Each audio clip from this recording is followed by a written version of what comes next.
આગળ વાત કરીએ મહેસાણાથી ખૂબ જ મોટા સમાચાર આવી રહ્યા છે। જિલ્લાના ભૂગર્ભ જળમાં નાઇટ્રેટનું પ્રમાણ વધ્યું છે।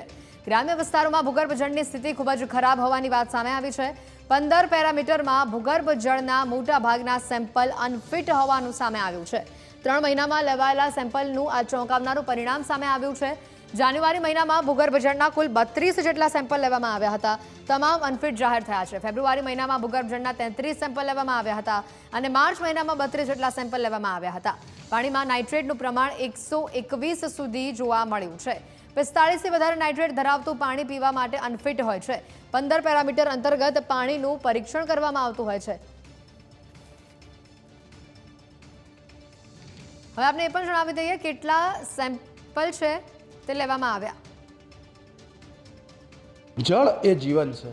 માણસને એક સમય ખોરાક વિના ચાલે પણ પાણી વિના માણસ ન ચલાવી શકે, કારણ કે માણસના શરીરમાં સૌથી મોટો ભાગ પાણીનો છે અને જે પાણી જો દૂષિત પીવામાં આવે તો માણસના શરીરમાં પાણી એ જીવન આપનાર નહીં પરંતુ જીવન લેનાર એટલે કે ઝેર સમાન સાબિત થાય છે। પાણીનું માનવ શરીર પર ખૂબ મોટું મહત્ત્વ છે અને ખૂબ મોટી અસર કરે છે, પણ મહેસાણા જિલ્લાની વરવી વાસ્તવિકતા એ છે કે મહેસાણા જિલ્લાના ભૂગર્ભ જળમાં નાઇટ્રેટનું પ્રમાણ વધી રહ્યું છે। મહેસાણા જિલ્લા પ્રયોગશાળા દ્વારા દર મહિને સેમ્પલિંગની કામગીરી કરવામાં આવે છે અને જેટલા પણ ભૂગર્ભ જળના સેમ્પલ લેવામાં આવે છે તે પૈકી મોટાભાગના સેમ્પલમાં નાઇટ્રેટનું પ્રમાણ વધારે જોવા મળી રહ્યું છે।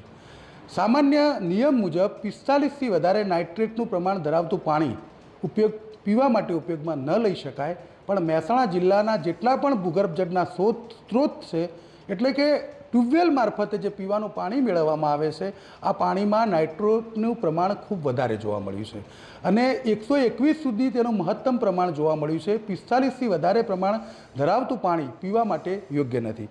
મહેસાણા જિલ્લા પ્રયોગશાળા ખાતે દર મહિને સેમ્પલિંગની કામગીરી કરવામાં આવે છે અને જે જાન્યુઆરી મહિનામાં હું સેમ્પલિંગની કામગીરીની વાત કરું તો જાન્યુઆરી મહિનામાં મહેસાણા જિલ્લા પ્રયોગશાળા દ્વારા 32 જેટલા સેમ્પલ લેવામાં આવ્યા હતા, જ્યારે ફેબ્રુઆરી મહિનામાં 33 જેટલા સેમ્પલ લેવામાં આવ્યા હતા અને માર્ચ મહિનામાં પણ 32 જેટલા સેમ્પલ લેવામાં આવ્યા હતા। આ સેમ્પલ પૈકી જાન્યુઆરી મહિનામાં 11 જેટલા સેમ્પલ અનફિટ જાહેર થયા છે, જેને આ તમામ સેમ્પલ બહુચરાજી તાલુકાના છે। જોકે આ જે સેમ્પલ લેવામાં આવ્યા હતા તમામ ભૂગર્ભ જળના સેમ્પલ હતા, એટલે કે ટ્યુબવેલ મારફતે જે પાણી મેળવવામાં આવે છે તેના સેમ્પલ છે। જ્યારે ફેબ્રુઆરી મહિનામાં પણ 33 સેમ્પલ લેવામાં આવ્યા હતા, જેમાંથી 12 સેમ્પલ ફેબ્રુઆરી મહિનામાં અનફિટ થયા છે અને જેમાં બહુચરાજી અને વિસનગર તાલુકાના સેમ્પલ હતા। જોકે વિસનગર તાલુકાના એક જ ગામનો સમાવેશ થાય છે। જ્યારે માર્ચ મહિનામાં 6 જેટલા સેમ્પલ અનફિટ જાહેર થયા છે। ટોટલ 32 જેટલા સેમ્પલ લેવામાં આવ્યા હતા, જેમાં વિસનગર, મહેસાણા, જોટાણા અને બહુચરાજી વિસ્તારનો સમાવેશ થાય છે। નિયમ મુજબ પાણીમાં નાઇટ્રેટ 45થી વધારે ન હોવું જોઈએ, કલર 5થી 15ની વચ્ચે હોવો જોઈએ, ટર્બિડિટી 1થી 5ની વચ્ચે હોવી જોઈએ, જ્યારે પીએચ લેવલ 6.5થી 8.5 વચ્ચે હોવું જોઈએ, TDS 100થી 2000 સુધી હોવો જોઈએ, ટોટલ હાર્ડનેસ 200થી 600 વચ્ચે હોવો જોઈએ, કેલ્શિયમનું પ્રમાણ 75થી 200ની વચ્ચે હોવું જોઈએ, મેગ્નેશિયમનું પ્રમાણ 30થી 100ની વચ્ચે હોવું જોઈએ, જે ફ્લોરાઇડનું પ્રમાણ છે 250થી 1000ની વચ્ચે હોવું જોઈએ, સલ્ફેટનું પ્રમાણ છે એ 200થી 400ની વચ્ચે હોવું જોઈએ અને ફ્લોરાઇડ 1થી 1.5ની વચ્ચે હોવો જોઈએ। જ્યારે ટોટલ આલ્કેલિટીનું જે પ્રમાણ છે એ પણ જે નિયમ મુજબ હોવું જોઈએ અને આનાથી વધારે પ્રમાણ હોય તો એ પાણી પીવા માટે યોગ્ય નથી, જ્યારે આનાથી નીચેનું પ્રમાણ હોય તો પાણી પીવા માટે ઉપયોગમાં લઈ શકાય છે।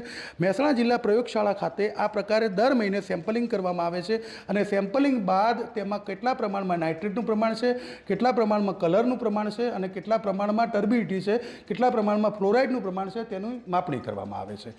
જોકે મહેસાણા જિલ્લાની વરવી વાસ્તવિકતા કહો કે મહેસાણા જિલ્લાનું ભૂગર્ભ જળ ધીરે ધીરે બગડી રહ્યું છે અને જેટલા પણ ભૂગર્ભ જળના સેમ્પલ લેવામાં આવે છે તે પૈકીના 90% સેમ્પલમાં નાઇટ્રેટનું પ્રમાણ વધારે આવે છે।